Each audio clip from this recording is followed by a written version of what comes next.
Alright everyone, in this video pag-uusapan po natin yung mga bagong detalye na lumabas tungkol dito sa CTS Global Inc. or CTS na IPO. Na-release na po yung final price and we delve a little bit deeper where they intend to use yung proceeds na makukuha nila from this particular IPO. Okay? So let's get right to it, no? As always, we'll start off with yung mga key details in case hindi nyo po napanood yung previous video natin. Now, the final price for CTS na IPO will be 1 peso per share. Meaning, pinili talaga nila yung maximum na highest end ng bound natin. Kasi 'di ba, una ang sabi nila is up to 1 peso. So as I said then, it could have been anywhere from 1 cent to 1 peso. But they decided na dito tayo sa upper bound, they're confident na they can deliver this type of value to their clients, no?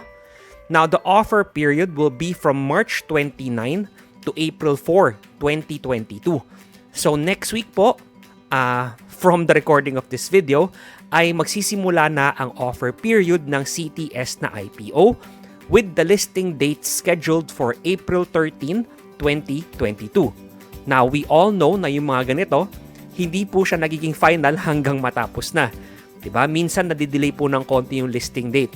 But as of this recording, again, ang nakalagay pong listing date nila is April 13, 2022. And they're looking to raise up to 1.375 billion, no? Kung sa mga hindi pa po nakakaalam, this company is also run by Edward D. and is a sister company ng COL Financial, no? Pero yung focus ng CTS Global is primarily the global market. Okay? Based dun sa prospectus nila, ang target nila is parang around 25% lang yung naka-invest sa Philippine shares or Philippine equities. Then 75% is naka-invest sa global. Okay? Now, the minimum subscription will be 1,000 shares and then multiples of 1,000 thereafter kung gusto nyo pang dagdagan. Meaning, kung binabalak nyo pong kumuha ng SRO nito, ay ng IPO nito, 1,000 pesos yung minimum na kailangan nyong gastusin plus whatever fees that they're gonna charge you para maka-avail ng IPO. Tapos kung gusto nyo pang magdagdag after that, it's gonna be in multiples of 1,000. So hindi po pwedeng 1,2 or 1,5. Kailangan 1,000, 2,000, 3,000, 6,000, 10,000, and so on. Alright? Now, the underwriter, issue manager, and book runner for this particular IPO will be SB Capital Investment Corp. Now, as I always mention and I'll remind you again in this video, be sure na alam nyo po yung track record ng underwriter na humahawak ng IPO na napupusuan nyo. It's not because yun yung end-all and be-all ng decision-making process nyo. Na tipong, hindi magaling tong underwriter na to, hindi na ako magsusubscribe. But more so na maganda yung alam nyo yung track record nila para madagdag pa po yun sa decision-making process nyo.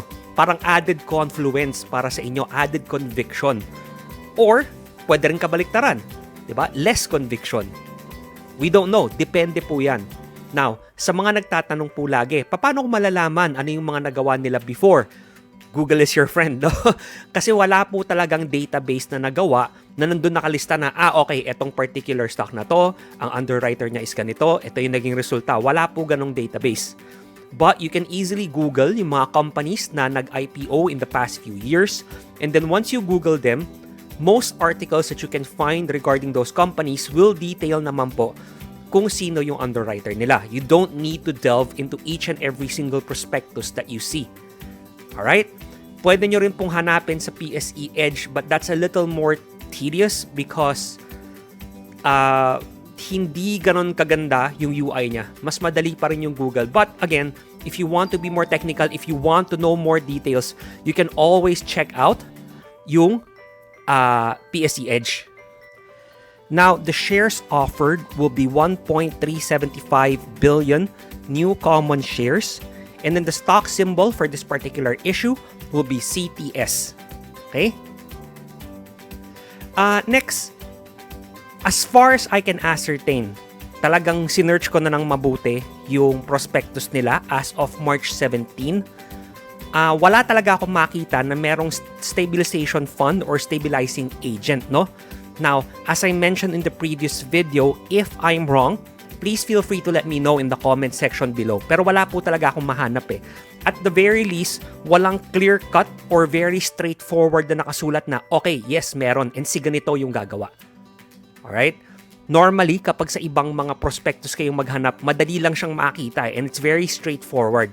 So the fact na hindi ko siya makita agad could likely mean na wala nga po. Now, yung breakdown ng offer, institutional offer will be around 70%. And then sa retail offer, 20% will be allocated to all PSE trading participants, meaning typically ito yung mga napupunta sa mga broker nyo when you try to subscribe through them. And then 10% will go to LSIs, meaning via PSE EC. Ngayon, kung hindi pa po kayong marunong paano gumamit ng PSE EC and you're interested in availing yourself nitong CTS na IPO, meron po akong iniwan na link na to a video is in the description box below. Pinapakita ko kung paano ko po ginamit yung PSE EC back in the day nung nag-avail po ako ng all day, no?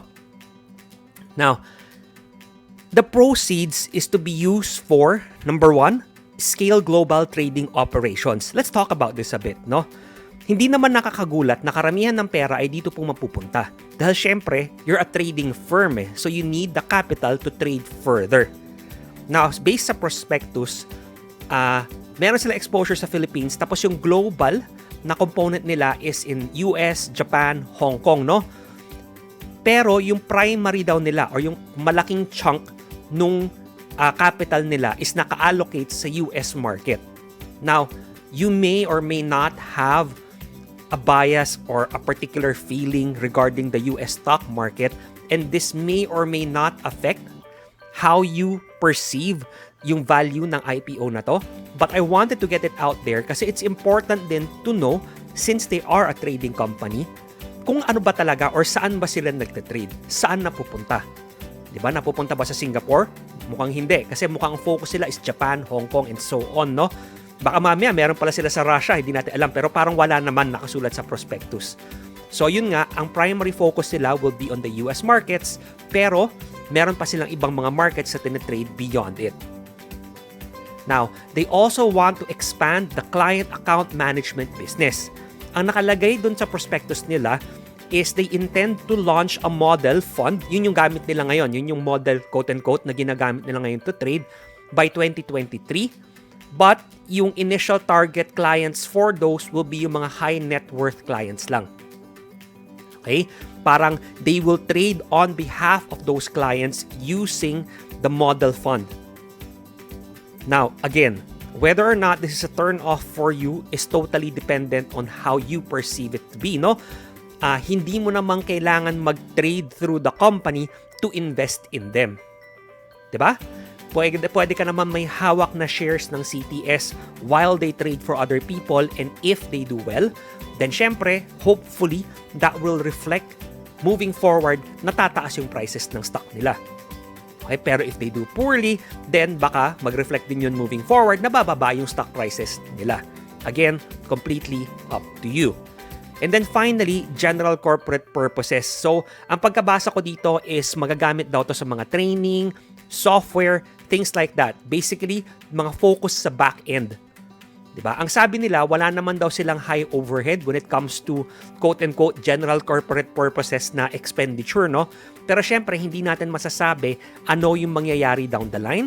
Baka nag-a-avail sila ng mga Bloomberg terminal, baka may mga bagong software na lumabas that they need, and so on and so forth, no? So, nagtatabi sila ng pera para gamitin sa mga situations na yon. Plus, syempre, nandyan na rin yung mga sahod and or bonuses ng mga traders nila, etc., etc., etc.